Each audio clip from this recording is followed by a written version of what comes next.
인사드리겠습니다. 지루성 퀴비엄을 극복한 이야기 세 번째인데요. 이번 시간에는 수면에 대한 이야기를 한번 해볼게요. 지루성 피부염에 관련돼서 이제 스트레스에 대해서 이야기를 했어요. 스트레스가 왜 피부염을 만드는지 간략하게 한번 정리해보면 지루성 피부염이라는 건 열 대사 장애에 의해서 생기거든요. 그게 뭐냐면 열이 몸에서 쌓여요. 그래서 열 순환이 돼야 되는데 열이 원활하게 순환이 돼야 되는데 그게 원활하게 순환이 되지 않는 거죠. 그 상태가 이제 오랫동안 지속이 되면 열이 얼굴 쪽에, 두피 쪽에만 몰리죠. 그래서 상열성 질환들이 생기는 거거든요.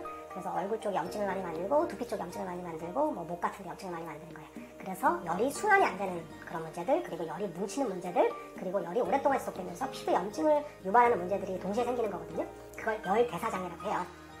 그러면 열 대사장애가 피부염을 만든다고 했는데 신장의 문제들을 한번 생각해 볼 수 있어요. 신장에 열이 쌓여서 문제를 야기하거든요. 그게 이제 스트레스, 지난 시간에 얘기했던 스트레스 같은 것들. 근데 스트레스만 정신적인 문제들을 유발하는 게 아니라 수면도 영향을 굉장히 많이 미쳐요. 수면이 왜 문제가 되냐면 우리가 잠을 못 자면 어때요? 머리가 멍하죠. 그러면서 열이 막 나게 돼 있어요. 우리 몸에 이제 진액이라던가 문열들을 이용해서 이제 에너지를 쓰게 되는데 그 진액과 에너지들이 공부를 하면서 소모가 되죠. 약간 칼로리의 개념과 좀 다른데 그 진액들이 소모가 돼요. 그러면 마치 우리가 라면을 끓이는데 물을 막 담았어요. 그래서 보글보글 끓였는데 잠깐 깜빡하고 넘어갔어. 그랬더니 어떻게 돼? 물이 다 증발해서 사라지고 냄비만 뜨겁게 달궈지는 상태죠. 그럼 어떻게 돼요? 굉장히 뜨거워지죠. 그 상태가 바로 음호화동이에요. 음이 다 날아가서 사라지고 불만 뜨거워지는 거죠. 그 상태가 지속되는 게 바로 상열성 질환이 생기는 원인 중에서 스트레스, 수면과 관련된 부분에서 그런 문제들을 많이 일으켜요. 에너지가 다 소모되면서 음액들을 다 날려보내는 거예요. 그게 왜 문제가 되냐면 잠을 못 자게 되면 이제 눈도 뻑뻑하고 그죠? 열도 훅 뜨면서 써야 될 진액들이 다 사라져버리는 상태가 되는 거예요. 그 상태가 되면서 이제 문제가 되는데 그래서 수면은 굉장히 중요한데 누구나 다 잠을 많이 자고 싶죠. 혹은 규칙적으로 자고 싶죠. 근데 피부염이 있는 분들은 꼭 습관들을 교정하셔야 돼요. 첫 번째, 잠은 항상 일찍 자는 게 좋아요. 최대한 일찍 자는 게 좋아요. 그냥 일찍 자세요. 9시 전에 자는 게 좋긴 한데 그럴 순 없고 최소한 11시 전에 자는 게 좋아요. 그죠? 웬만하면 일찍 자는 게 좋아요. 그래서 수면을 충분히 취하고 차라리 일이 바쁘시는 새벽에 일어나는 게 더 좋을 것 같아요. 그래서 밤에 늦게까지 자거나 늦게까지 깨 있는 것들은 굉장히 안 좋아요. 그리고 두 번째, 수면을 할 때는 숙면을 유지하는 게 좋은데 숙면을 유지할 때 제일 중요한 게 뭐냐면 어둡게 하는 거예요. 어둡게 하고 자요.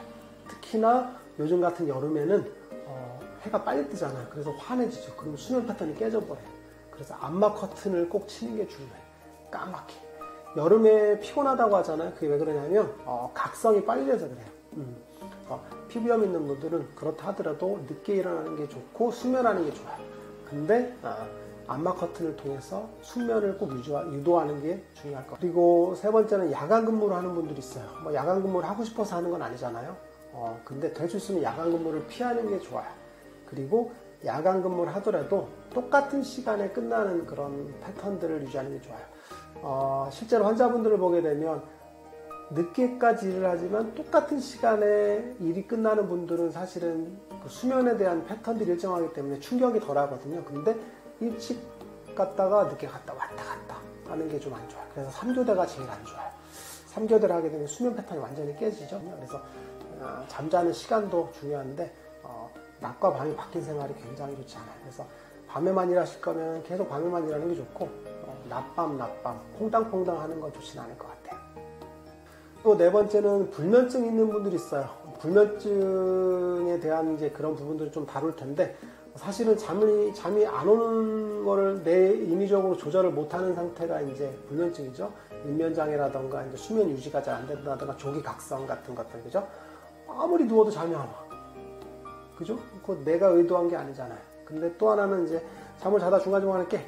그러면 또 피곤하죠. 그리고 너무 일찍 깨. 새벽에 뚝 떠져.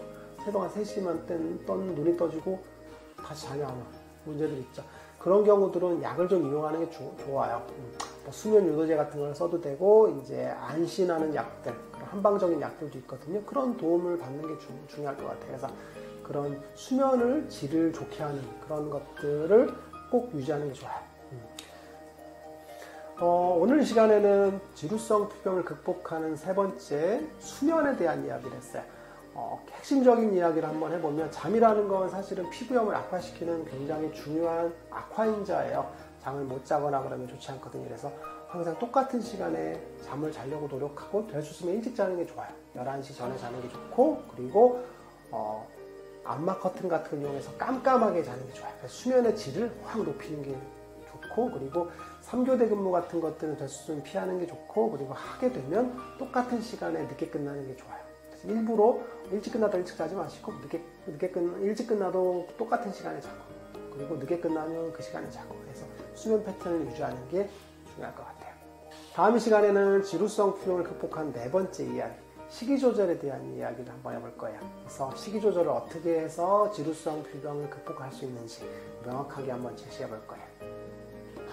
신묘한 힘. 신묘한 침?